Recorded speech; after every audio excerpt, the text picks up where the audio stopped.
Hey, what's going on, everyone? Cardboard.Capitan here, and today I want to share this Alchemy Azban desert deck that I've been working on.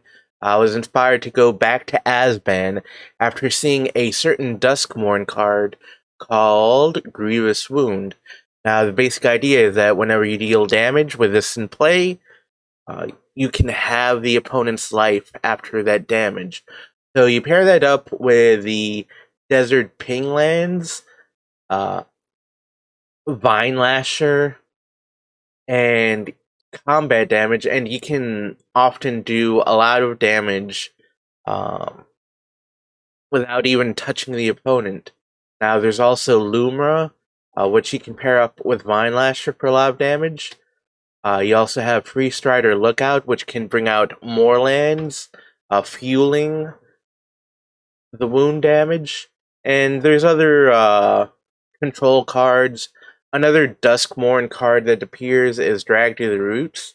Now, while you won't hit Delirium all too often, it's for mana destroyed target non-land permanent. So it's something you can bring in main deck for enchantments, artifacts, planeswalkers. You don't see too many of those in Alchemy right now. Um, I also have Nowhere to Run, and this is more of a meta call because I'm seeing a lot of the Shard Maids enchantment, especially in Boros Mice, and Nowhere to Run gets around the Hexproof and Ward. But the rest of it's just standard stuff. Virtual of Persistence and the Lockthwain's Sworn. Just some late game insurance. Deadly Cover Up. Um, that's to wipe the board. Let me talk about Sandclown Harbinger too, because it's a card I've had a love and hate relationship with. I think here it belongs since you're trying to survive until the opponent can lose a lot of life through the Grievous Wound. But it also puts some ping lands in your deck, so that's another source of damage for the Grievous Wound. Now, note that it's not a combo with the Lookout because the wording of the Harbinger specifically says that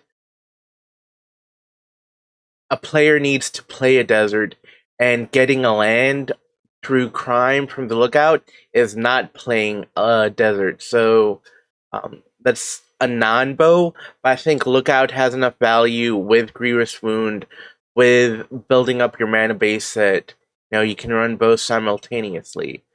And Harbinger is also one of the first cards I usually look at to remove for sideboarding because it's good in certain matchups. Um, good in aggro matchups. You have the removal, but you need some life gain to offset the damage from that. At least to survive until you drop the Deadly Cover Up. Sideboard right now, Hunter's Talent. I'd say it's an artifact from the Sultai version of Desert Sword. Now I keep it here in case I need to swing in with large green blades with large Lumeras.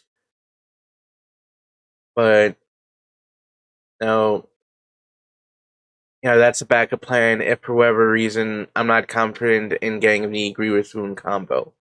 Malicious Eclipse, that's more board wipe. Phantasmal Extraction, that's if I'm going on the draw, and I'm expecting a lot of early plays from the opponent. So stuff like Counterspell, stuff like Mice also works.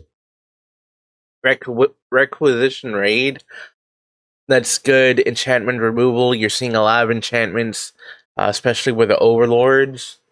And Soul Guide Lantern. I know some people like Soul Vacuum or Ghost Vacuum. I haven't seen too much Leyline, But I think Soul Guide Lantern is my graveyard removal of choice because a lot of those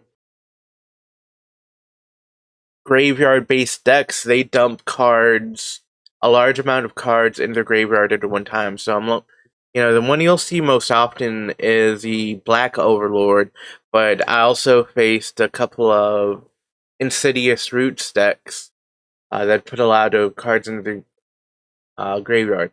And there's also Reanimator that you might see on occasion, but this is the version, that I'm pretty comfortable with testing for the long term, seeing how it does, and if you want to try it out, you're welcome to it. I'm gonna have this list in the description, and it's gonna be as a link to the Mox field. You go there, you copy it, import it to Arena, do your thing, right? So with that said, hey, thanks for watching.